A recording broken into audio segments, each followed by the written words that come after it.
Bonjour les amis, bienvenue sur la chaîne où on partage sa passion pour la Japanime. Je suis heureux de vous retrouver aujourd'hui pour parler de l'épisode 10 de la saison 3 de JJK. Les amis, un épisode intéressant. On se retrouve après la belle bataille de notre cher Itadori.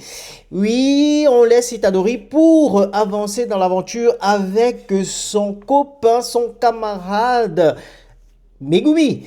Megumi qui avait aussi la mission comme Itadori, d'ajouter une nouvelle règle à notre cher jeu. Oui, la quête meurtrière, le Culling Game se poursuit. Et pourtant, Lazy Boy sur qui tombe notre cher Megumi essaye encore ses tractations et comme d'habitude, comme avant, il maintient effectivement que l'objectif du Culling Game n'est pas de récupérer l'énergie occulte des sorciers pour des exorcistes, autant pour moi, pour créer une nouvelle race, mais que l'objectif final nous sera donné à la fin, une fois que les plus forts subsisteront. Mais bon, Megumi, il n'en a rien à faire de ça, voilà. Il va ajouter sa règle. Son objectif, c'est protéger sa sœur. Ne l'oublions pas. Oui, c'est protéger sa sœur. Et donc, fin des discussions, la baston. Belle baston, c'était intéressant. Moins intense, je trouve, que dans l'épisode précédent. En tout cas, à ses débuts. Même si à un moment donné, Megumi va décider de se donner à fond. Il va se défendre. Bon, pour l'instant, il n'est pas indemne, hein. Il prend quand même un peu cher. Il a déjà quelques brûlures. Il se fait perforer le bras avec des couteaux et tout.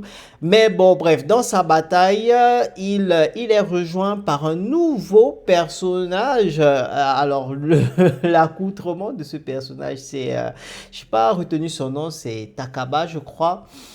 Ce qui me tue énormément sur Takaba, ben, c'est son style vestimentaire. D'ailleurs, je pense que dans l'épisode, on nous met à chaque fois un petit logo pour cacher ses bijoux, hein. Moi, je pense que c'est ça qu'on nous cache.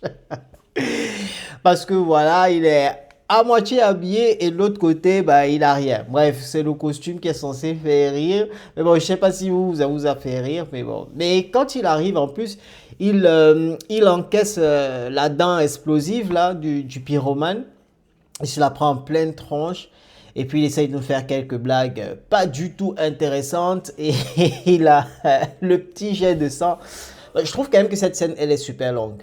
Je trouve que cette scène, elle est super longue et bon, c'est pour vraiment montrer qu'il est à l'ouest, il essaye de faire des blagues qui passent pas et tout le monde ne le suit pas. Dans tous les cas, c'est intéressant parce qu'il décide de se joindre à Megumi puisque c'est du 2 contre 1. Megumi allait se battre contre le pyromane et contre les e-boys et il trouve que c'est un acte de lâche, donc il va apporter sa force à Megumi, même si au départ il dit qu'ils ont des tronches de...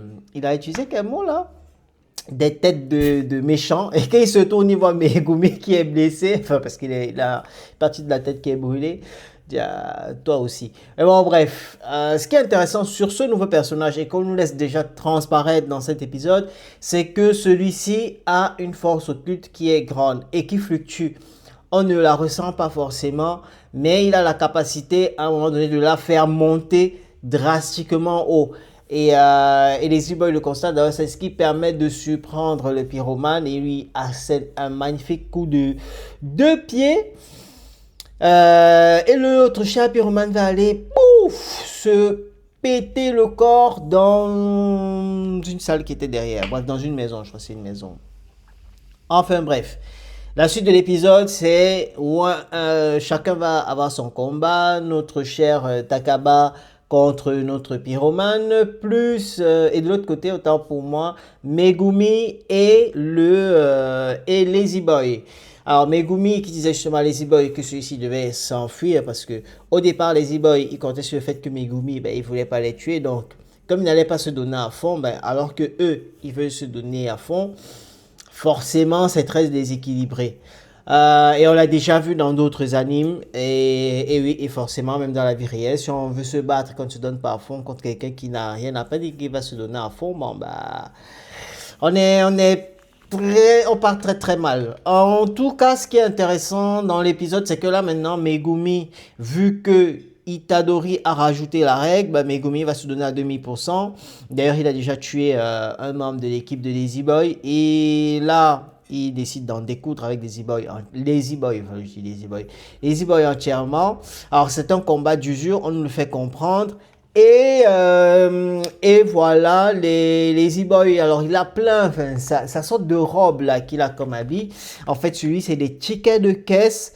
Donc, on en apprend plus sur son pouvoir, donc des tickets de caisse, et il matérialise le contenu de ces tickets de caisse. Et en plus, il les utilise comme des invocations à qui il peut donner des ordres. C'est intéressant. C'est l'auteur vraiment, il pousse l'univers des pouvoirs. En tout cas, j'aurais juste même pas pensé à ce que ce soit des invocations. Je pensais que c'était juste des papiers qu'il avait sur lui. Enfin, pas que c'était pas des invocations, mais je pensais que c'était des papiers qu'il avait sur lui où il y avait des éléments qu'il pouvait invoquer, en fait, en utilisant le papier. Mais j'aurais pas imaginé que c'était des tickets de caisse. Super loin. Et donc, c'est intéressant. C'est intéressant. L'épisode était pas mal. Que dire. Surtout la fin. Donc on découvre plus, on en sait un peu plus sur Takaba, on en sait plus sur les pouvoirs de Lazy Boy, on en sait maintenant, ça on le savait déjà sur Megumi qu'il avait la possibilité de faire son extension du territoire. Et l'épisode se termine quand il crée l'extension de son territoire. Bon, son extension de territoire n'est pas complète, c'est pour ça qu'il cherchait un espace clos pour pouvoir faire l'invocation du jardin des ombres. Et donc, le prochain épisode, on aura affaire à ce jardin des ombres.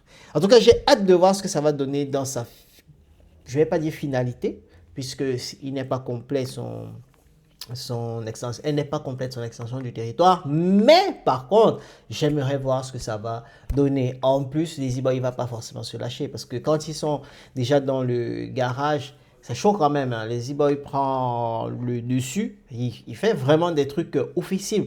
Alors, faut quand même se dire qui sait exactement quel ticket de caisse il doit utiliser, machin, truc. Enfin, vu tous les tickets qu'il a sur lui, il a une tête de ouf, hein.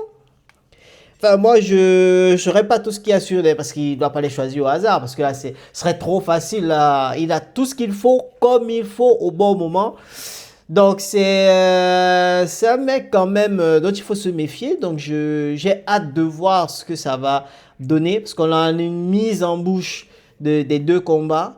Et donc, j'ai hâte de voir le prochain épisode. Sinon, globalement, l'épisode était là, était assez intéressant. On en apprend un peu plus sur les personnages. Ça va forcément beaucoup moins haut que ce qu'on a eu la semaine dernière. Mais n'en demeure pas moins, on avance dans le Culling Game. Donc voilà les amis, ce qu'on pouvait dire sur cet épisode. Dites-moi ce que vous avez aimé, dites-moi ce que vous n'avez pas du tout apprécié. En tout cas, l'animation, comme toujours, elle est au top. Ça, il n'y a rien à redire.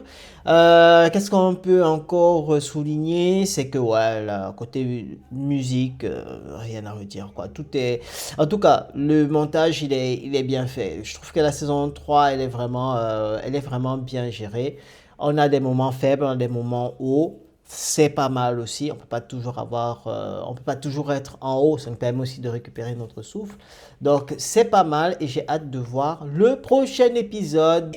Vous connaissez le rituel. Prenez soin de vous, prenez soin de la famille.